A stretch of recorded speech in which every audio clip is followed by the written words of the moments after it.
Hi,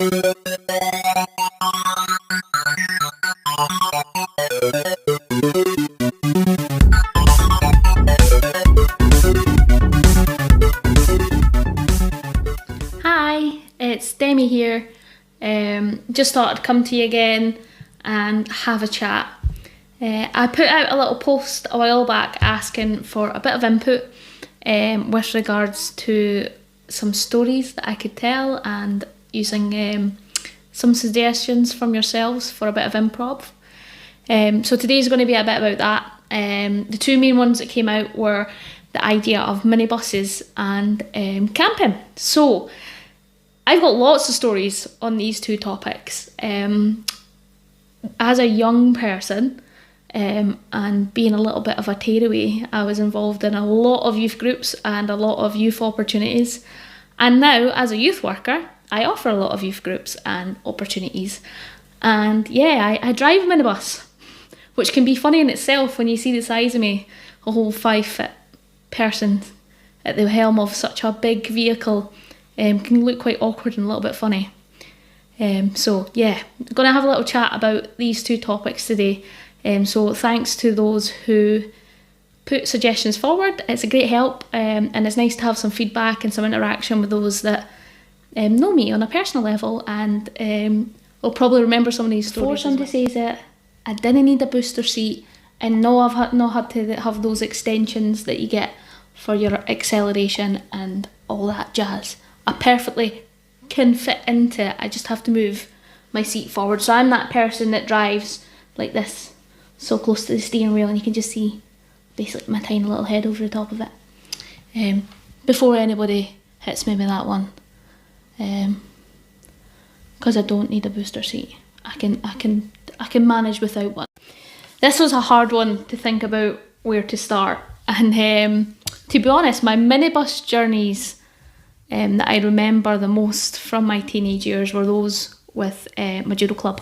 So I've done judo for a long time, and the minibus journeys, I have to say, were interesting. We're all competitive, so you could imagine what was going on in the back of a minibus with competitive people. To be honest, I'll not lie, the majority of my teenage years in the back of the minibus, I was that emo kid, that kid with the headphones on and a dour face and looking at everybody else who was having a laugh, thinking, who do you think he's are? And not really getting involved. I was that little grumpy person that fell asleep, and if anybody touched me, they ken better. But before that, I used to have a great laugh and sing songs, and that idea of the minibus getting you from A to B. And I always remember one story, we were driving to Kendal Camp, and we had a dual minibus. So if you don't know what a dual minibus is it there was this amazing thing where you could get gas and you had your diesel, and the coach filled up with half gas, half diesel. But what the minibus company had told them is that the gas wasn't working. So basically we got pretty much near to Kendal, and there's a massive hill into Kendal, and the bus started jittering.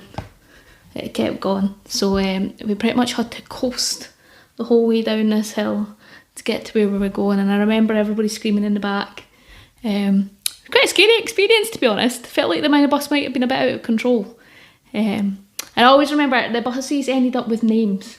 You always used to name your minibus for the journey, and we'd all cheer it on. We always used to have a banger of a minibus that when we had to go up hills, you could feel it just not being able to quite make it, and you'd feel everybody in the back of the bus geeing the bus on to make that final push and get to where you're going. As a youth worker, minibuses are the bane of my life.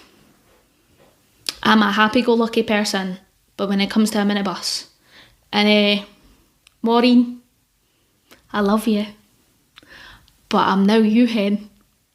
I'm now shouting at the back of the kids to get their seatbelts on, to sit down. Have you picked up your rubbish?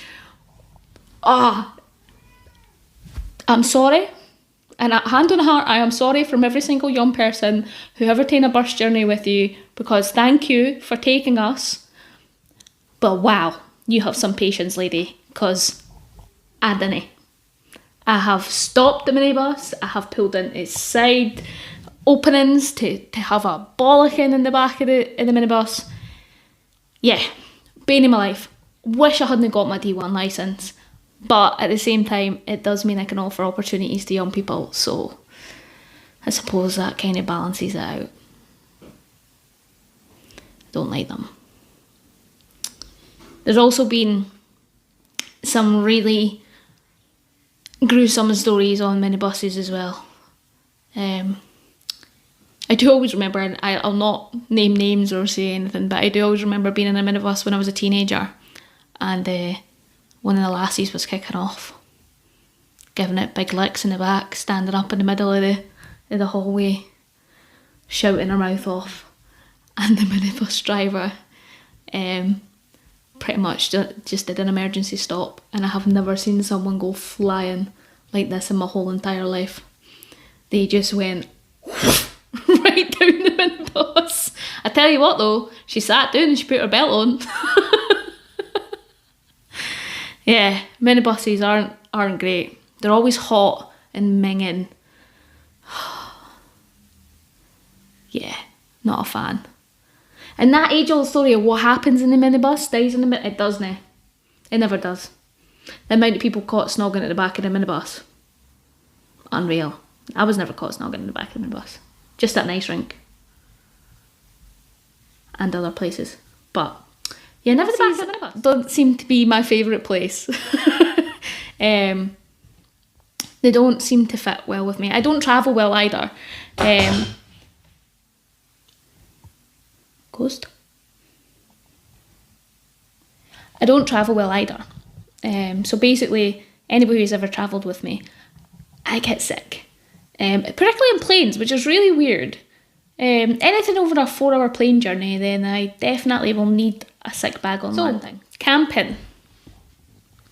I got a real passion for going outdoors, to be honest. So in recent years, my camping stories aren't that funny. They're actually quite nice and peaceful and tranquil. But as a teen, we used to go camping a lot. Yeah, a lot. When I was meant to be staying at friends' houses, I was out camping in fields, getting drunk. Quite dangerous. My best friend though, if we ever said we were camping, she'd never stay overnight. She'd always find her way home. The majority of the time I'd end up going home as well with her. Her home, mi casa, su casa, as they say. But yeah, I always remember we borrowed a tent once, okay, and actually it was a fairly decent tent. And we got a bit more wasted than we should have. And someone thought it'd be a great idea to scare us in the tent that we were in by chucking a rock at it. And this rock just hit the side of the tent and the whole thing just came bursting through and the whole tent collapsed. I don't know if we ever admitted to the person what happened to the tent. I actually think we packed it up, put it back in the bag and handed it back to the person. Sorry. So yeah, camping as a teen was next level. Nobody brought food apart from munchies. Everybody had saved up their pocket money for Bev. A lot of snogging going on. A fire, which usually then led to people chucking things into the fire that shouldn't be going into a fire, which would have been quite dangerous. And yeah, just general nuisance. I am still old enough to have once or twice maybe nicked someone's milk in the morning on my way home. Sorry. Which a lot of people don't remember.